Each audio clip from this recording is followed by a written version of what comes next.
Okay, again, I didn't upload Tuesday, and even Thursday this time, but bro, this week has gotta be one for the books, man. This has been a historically awful week. I upload Tuesdays, Thursdays, Saturday, and of course Sunday. Thursday I couldn't upload this video because I kid you not, my PC refused to connect to the internet via Ethernet. So it was offline pretty much the entire day, but bro, I tried, man. Hey, they cannot call me a fighter. I gave it my all. I unplugged and replugged the Ethernet cord so many times, and dog, I was getting so desperate and using the most asinine logic, like, well, I haven't plugged the Ethernet cord when the sun is in its current position in the sky, or, well, I guess I heard my parents chirp twice instead of 3 times. That's gotta be a sign.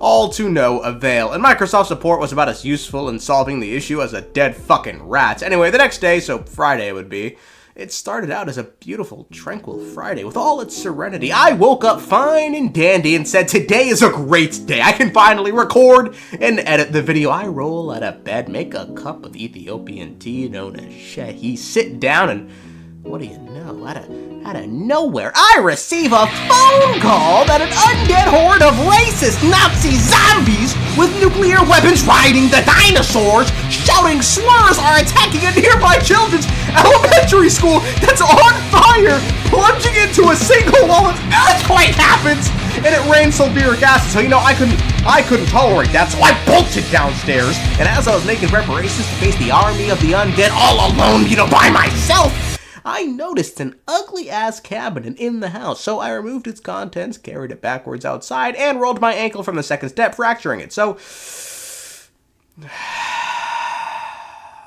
I couldn't move my leg, so I had to, you know, give up on the children. And I still can't, to be honest. I'll throw a pic on the screen. It looks like I'm about to give birth. My leg is. That's how bad the swelling is, and the pain is excruciating.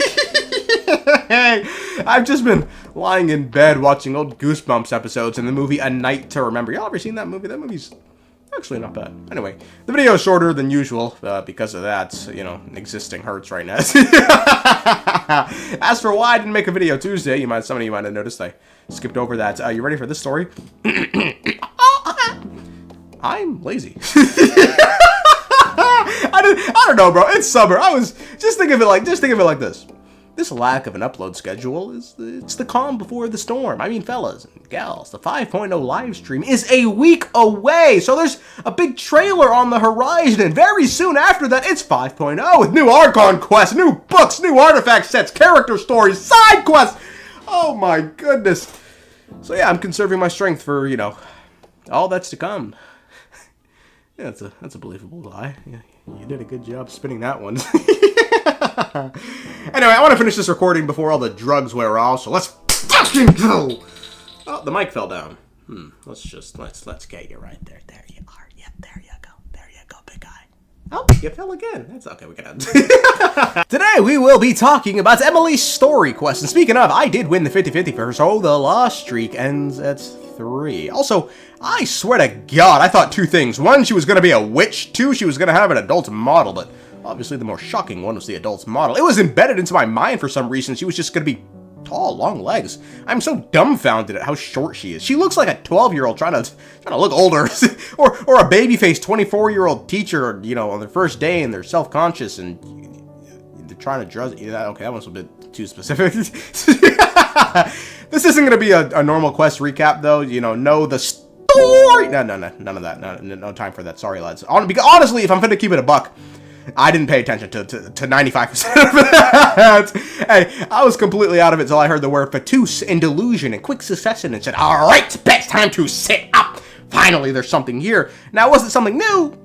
No, not really. But if nothing else, it's a nice refresher on topics we haven't discussed in a while. I'm just going to give a brief rundown of the ending to the story quest to clear up some confusion surrounding it. Auguste was a perfume bottle that was made from the now extinct Auguste flower. It was the most popular perfume bottle at the height of what was essentially the dot-com crash for perfume. It was made jointly by 4 people. The brothers, a girl named Yelena, and a guy named Edgar. Yelena, who had been using many aliases, such as Vijava and whatever the fuck, was a Fatui who somehow was exiled from Snezhnaya. Fuck no. Hey, Lord knows how you accomplish that goal, by the way. The Fatui are not known for their morally upstanding individuals, so for you to do something so heinous, even the Fatui is what the fuck? Or maybe she turned her back on him, and that's why.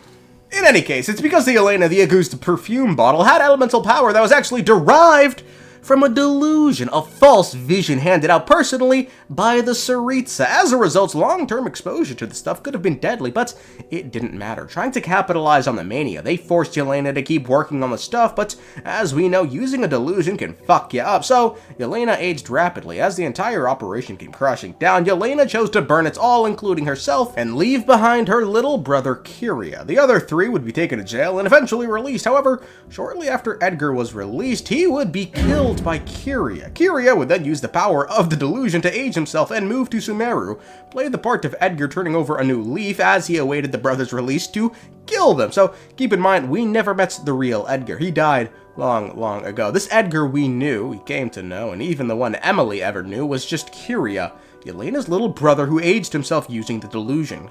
Quirky, huh? I'm glad this guy has hobbies. Good for him. And no, we are no strangers to delusions. We've seen delusions age people rapidly before. Shout out that one fucker on Inazuma the game wanted me to care about, but whose name I just cannot think of. He died in pretty much the same way now. Used the delusion and just aged himself. I need the power. You're an NPC, nigga. You didn't need no power.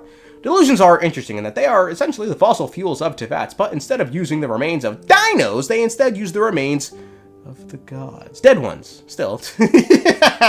Contrary to, semi-popular belief, it isn't just the Harbingers that get delusions. In fact, I don't even think they comprise most of the force that have them. Other players, like Sisson mages and agents, each wield their own delusion, which are allegedly gifted by the Tsaritsa herself. Crepus, Diluc's father, infamously had one. A weird one that, with no Fatui marking though, and didn't even operate like a normal delusion. This one like sprouted chains or some shit. It's Kurapika. How do you say that nigga's name for fucking Hunter x Hunter? Kurapika!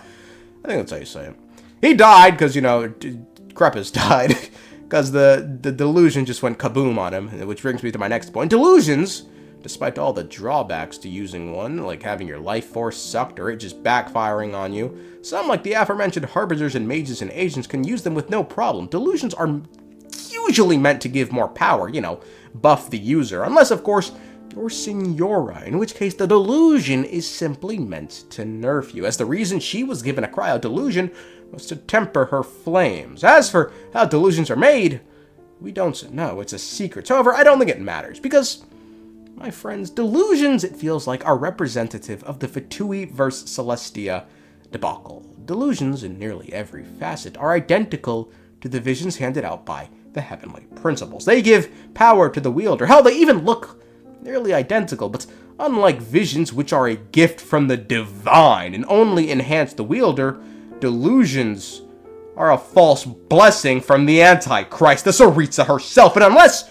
you're one of MiHoYo's chosen ones, it will do far more damage to you than good.